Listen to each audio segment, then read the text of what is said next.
ఒరే అబ్బాయి, మా చిన్నప్పుడు మొక్క రాకుండా ముద్ద దిగేది కాదురా. ఏదో కాయగూరలో ఉప్పు చేప ఎండు చేప వేసి చక్కగా కూర చేసేవాళ్ళరా. ఎంత కమ్మగుండేదో తెలుసా బాబాయ్. ఇప్పుడు నేను నీకు చేసి పెడతాను చూడవే.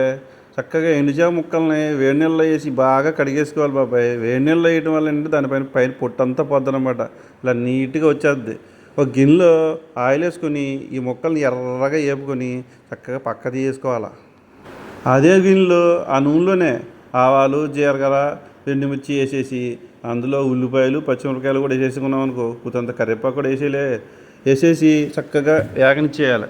ఇందులో మనం ములక్కాయ కూడా వేసుకున్నాం బాబాయ్. దోసకాయ ములక్కాయ టమాటా ఎండు చేప ముక్కలు అనమాట. అదే బాబాయ్ అరటికాయ చేపలు అంటారు, ఇప్పుడేమో రిబ్బన్ ఫిష్ అంటారు, సావడాలు అంటారు. ఆ ముక్కలు అనమాట ఇందులో మనం శుభ్రం చేసుకున్నాయి. ఇప్పుడు దోసకాయ ముక్కలు కూడా వేసేసుకొని టమాటా ముక్కలు ములక్కాయ ముక్కలు చక్కగా ఉల్లిపాయ ముక్కలు ఇవన్నీ మగ్గిన తర్వాత కూతంత పసుపు వేసేసుకొని అందులో సాల్ట్ వేసేసుకొని ఈ ముక్కలు కూడా అందులో వేసేసామనుకో చక్కగా కలిసిపోతాయి అనమాట.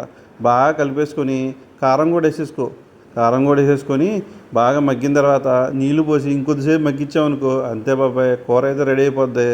దాంట్లో కూతంత కొత్తిమీర కూడా వేసుకొని చక్కగా రెడీ చేసి అయిపోద్ది బాబాయ్. ఈ కూర టేస్ట్ చూడు, అప్పుడు నీ చిన్నప్పటి రోజులు గుర్తొచ్చేస్తాయి బాబాయ్. చాలా కమ్మగా చక్కగా ఉంటుంది.